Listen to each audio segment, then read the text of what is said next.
एक अद्भुत सैनिक और एक पौराणिक कहानी का नायक,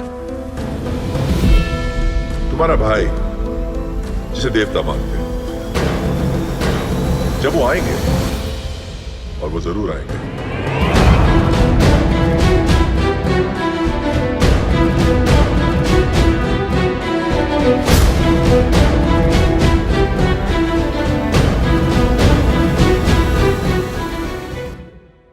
महात्मा गांधी को सब जानते हैं, लेकिन उनकी पत्नी कस्तूरबा गांधी को बहुत ही कम लोग जानते हैं। इनका जन्म 11 अप्रैल 1869 को वर्तमान गुजरात राज्य के पोरबंदर में एक आर्थिक रूप से मजबूत और प्रतिष्ठित परिवार में हुआ था। ये वही साल था जब देश ने प्रसिद्ध उर्दू कवि मिर्जा गालिब को खो दिया था। मात्र 13 साल की उम्र में मोहनदास करमचंद गांधी यानी महात्मा गांधी का वर्ष 1883 में विवाह हो गया था।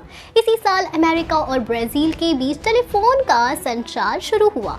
कस्तूरबा ने अपनी शादी के पहले कुछ साल एक कंजर्वेटिव परिवार की औरत की तरह ही गुजारे। इस दौरान महात्मा गांधी काम के सिलसिले में परिवार से दूर रहे और कस्तूरबा ने घर पर रहकर ही 4 बच्चों को संभाला। कस्तूरबा गांधी ने अपने जीवन में कभी औपचारिक शिक्षा प्राप्त नहीं की, लेकिन वे जिंदगी भर शिक्षा के लिए जिज्ञासु रही और चीजों को तेजी से समझ लेती थी। कस्तूरबा की एक किताब में लिखा है कि महात्मा गांधी ने उन्हें एक बार कहा था कि जब तक वो अपने बच्चे जैसी लिखावट में सुधार नहीं करती, तब तक वो उसे नोटबुक नहीं देंगे। इसके बाद उन्होंने अपनी पूरी जिंदगी नोटबुक में लिखने से इनकार कर दिया। महात्मा गांधी ने भी कई बार अपनी आत्मकथा में अपनी पत्नी कस्तूरबा का जिक्र किया है। उन्होंने लिखा कि जब भी वे अपनी इच्छाओं और मर्जी को कस्तूरबा पर चलाते थे, हर बार कस्तूरबा मानती नहीं थी। उन्होंने लिखा, मेरे पहले के अनुभव के अनुसार वो यानी कस्तूरबा बहुत ही अड़ियल थी। मेरे सारे दबाव के बावजूद वो अपनी इच्छा अनुसार काम किया करती थी। इससे हमारे बीच कम या लंबे समय के लिए मनमुटाव चलता रहता था, लेकिन जैसे जैसे मेरे पब्लिक जीवन का विस्तार हुआ, मेरी पत्नी खुश रहने लगी और जानबूझकर मेरे काम में खुद को भी खो दिया। कस्तूरबा गांधी ने अपने जीवन में लंबे समय तक अकेलेपन का सामना किया। उन्होंने ऐसा तब सबसे ज्यादा महसूस किया जब महात्मा गांधी ने दक्षिण अफ्रीका में राजनीति और न्याय के लिए लड़ाई लड़ी थी। इस दौरान कस्तूरबा ने अपनी लीडरशिप टैलेंट को सुधारा। वे अपने फैसले अच्छे से लिया करती थी। उन्होंने अपनी छवि का इस्तेमाल अच्छी चीजों के लिए किया, जैसे कि महात्मा गांधी ने भारत छोड़ो जैसे आंदोलन की शुरुआत की और कस्तूरबा इन आंदोलन में एक फ्रंट लाइनर की भूमिका में थी। महात्मा गांधी को हिरासत में लिए जाने पे वो अक्सर आंदोलन की अगुवाई करती रही। एक बार कस्तूरबा ने भारत छोड़ो आंदोलन के दौरान देश को संबोधित करते हुए एक अच्छा और प्रभावी भाषण लिखा था, जिसके कुछ वाक्य हैं, भारत की महिलाओं को अपना उत्साह साबित करना होगा। जाति या पंथ की परवाह किए बगैर वे सभी इस संघर्ष में शामिल हो। सत्य और अहिंसा हमारे पहरेदार होने चाहिए।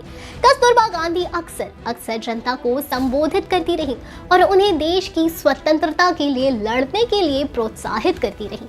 उन्होंने ही साबरमती आश्रम शुरू किया था, जिसके लिए मुख्य रूप से महात्मा गांधी को जिम्मेदार ठहराया गया। वर्ष 1906 में जब गांधी ने शुद्धता का संकल्प लिया, तो उन्होंने महात्मा गांधी की पसंद को पहचाना और इसको कबूल किया। कस्तूरबा के अपने आदर्श थे, लेकिन कभी भी अपने बच्चों सहित अन्य लोगों को उनकी इच्छा के अनुसार काम कराने या झुकाने का उन्होंने प्रयास कतई नहीं किया। सामाजिक स्वतंत्रता के लिए कस्तूरबा गांधी की लड़ाई भारतीय स्वतंत्रता के संघर्ष से बहुत पहले शुरू हुई। महात्मा गांधी के दक्षिण अफ्रीका में रहने के दौरान उन्होंने इसकी शुरुआत की। साल 1913 में दक्षिण अफ्रीका में विवाह कानून लागू हुआ। साथ ही इसी साल अफ्रीका में रंग भेद की नीति आरंभ हुई। विवाह कानून के अंदर दूसरे शब्दों में हिंदू, मुसलमान, पारसी आदि लोगों के विवाह अवैध करार दिए गए और ऐसी विवाह स्त्रियों की स्थिति पत्नी की ना होकर रखैल रखी गई।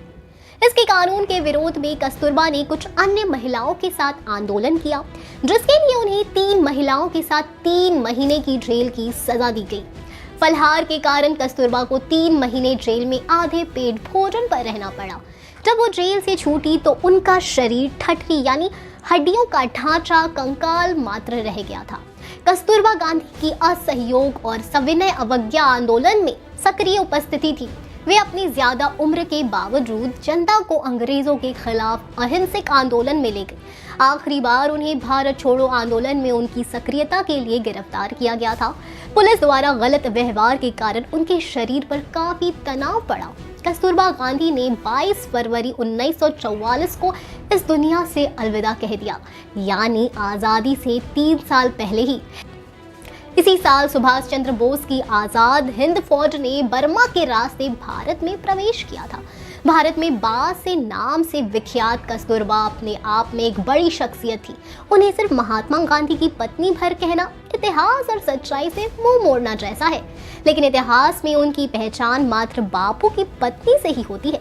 इसलिए कस्तूरबा के इस बलिदान को लोगों तक पहुंचाने RRR 2 की कहानी आ सकती है, जिसके कुछ भाग में कस्तूरबा की कहानी और बलिदान को लोगों तक पहुंचाया जा सकता है। आपका इस बारे में क्या कहना है, ये हमें बताएं कमेंट सेक्शन में। हम फिर मिलेंगे एक नई वीडियो के साथ। तब तक खुश रहिए, सेफ रहिए, बाय बाय।